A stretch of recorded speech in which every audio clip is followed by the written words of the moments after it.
এই মুহূর্তে সবথেকে বড় খবর ভাই, আপনারা জানেন যে সোশ্যাল মিডিয়া কয়েকদিন ধরে আর কাসেম সিদ্দিকী ভাইজান এমন একটা বিস্ফোরক বক্তব্য রেখেছে আব্বাস সিদ্দিকী ভাইজানকে নিয়ে, সেটাই কিন্তু এখন বাংলায় তোলপাড় চলছে। ভাই আপনারা জানেন যে কাসেম সিদ্দিকী আইএসএফকে অক্সিজেন দিয়েছিল ক্যানিং পূর্বে। আপনারা জানেন যে বিধানসভা ভোটে আগে তো আমি আমার ভাইয়ের পাশে আছি, আমার ভাই কি বলছে দেখি, তারপরে আমি চিন্তা ভাবনা করবো, আগে তো আমি আমার ভাইয়ের পাশে থাকবো। তো সে কাসেম সিদ্দিকী উনি কিন্তু আইএসএফে যাওয়ার জন্য প্রস্তুত ছিলেন, তো আইএসএফের তরফ থেকে কোনো প্রস্তাব আসেনি।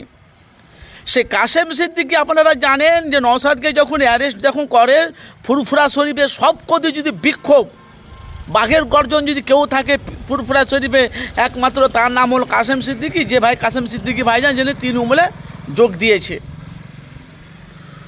তো ভাই গতকালকের ভিডিও সোশ্যাল মিডিয়া ব্যাপক হারে ভাইরাল হয়ে গেছে। কাসেম সিদ্দিকী ভাইজান বলছে সোশ্যাল মিডিয়ায় আব্বাস সিদ্দিকী যেখানে দাঁড়াক 100% হারবে, 10% দিয়ে আমি বলছি 100% আব্বাস সিদ্দিকী যেখানে যাবে সেখানে ওখানে হারবে। আচ্ছা আপনারা বলেন, আপনারা জানেন যে বাংলাতে যে সব করতে বিস্ফোরক ছিল আইএসএফের পক্ষে, তৃণমূলের বিপক্ষে ছিল কাসেম সিদ্দিকী, এমন কোনো ভাষা নেই তো কাসেম সিদ্দিকী ভাইজান তৃণমূলকে বলেনি, টিএমসিকে। কেন? তখন আইএসএফের পক্ষে ছিল, আর এখন তৃণমূলের পক্ষে হয়েছে আইএসএফের বিপক্ষে। আব্বাস কাসেম সিদ্দিকী ভাইজান বলছে, উনি তো বলছে 2021 থেকে উনি তো বলছে রাজনীতিতে নামবো, কই নামছে? কই? ও তো লোকের সাথে এখন ছলনা ভাওতাবাজি করছে। তো আমি এটা গ্যারেন্টি সহ আমি বলছি আব্বাস সিদ্দিকী যেখানে দাঁড়াক 100% হারবে, 10% দিয়ে আমি বলছি। তাহলে কাসেম সিদ্দিকী ভাইজান আপনারা জানেন যে পশ্চিমবাংলায় যেভাবে তৃণমূল যেভাবে বাংলায় উন্নয়ন করেছে সেটি আপনারা জানেন। বাংলায় যেভাবে উন্নয়ন করেছে সে উন্নয়ন দেখে কাসেম সিদ্দিকী তৃণমূলে যোগ দিয়েছে। সে কাসেম সিদ্দিকী বলেছিল আমি 28 বছর আমি ধর্মগুরু করছি, আমি মানুষের জন্য কিছু করতে পারিনি, আর এই জন্যে আমি তৃণমূলে এসেছি 2026-এ মাননীয় মুখ্যমন্ত্রী মমতা বন্দ্যোপাধ্যায় হাতকে মজবুত করার জন্য আমি তৃণমূলে আমি যোগ দিয়েছি। রীতিমতন আপনারা জানেন যে কাসেম সিদ্দিকীর বাপকে মাকে কিভাবে কিছু বিরোধী দল কাঁচা খিস্তি গাল পাচ্ছে আপনারা জানেন, কিন্তু কাসেম সিদ্দিকী একটাও মুখ খোলেনি, যেহেতু পীর পরিবারের একই ভাই, ওরা একই সন্তান, চাচতো ভাই, চাচার ছেলে। ভালো করে বুঝবেন, আমি যখনই মানুষের কাছে কোনো ফুটেজ রাখি বাস্তবটা মানুষের কাছে তুলে ধরি।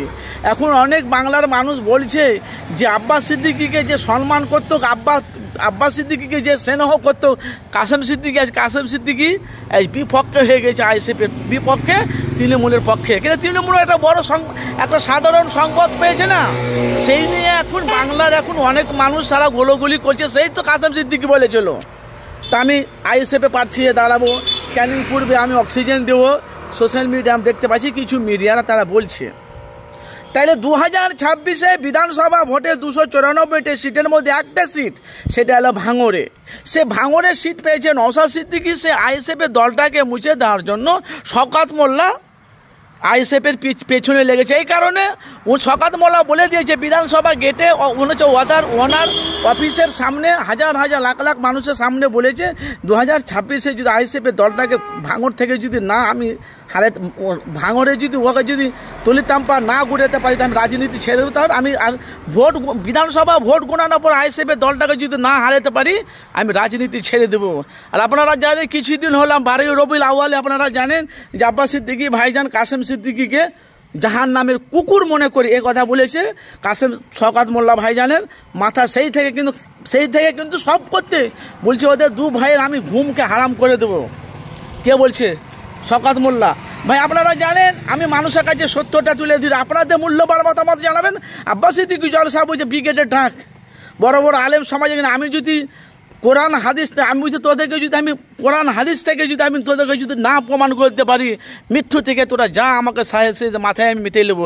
তো কোন অ্যাঙ্গেল থেকে কাসেম সিদ্দিকী না আব্বাস সিদ্দিকী বলেছিল উনি জাহান্নামের কুকুর, আপনাদের মতামত জানাবে। আর কাসেম সিদ্দিকী বলেছে না শওকত মোল্লা বলেছে ওদের ঘুমকে আমি হারাম করে দেবো।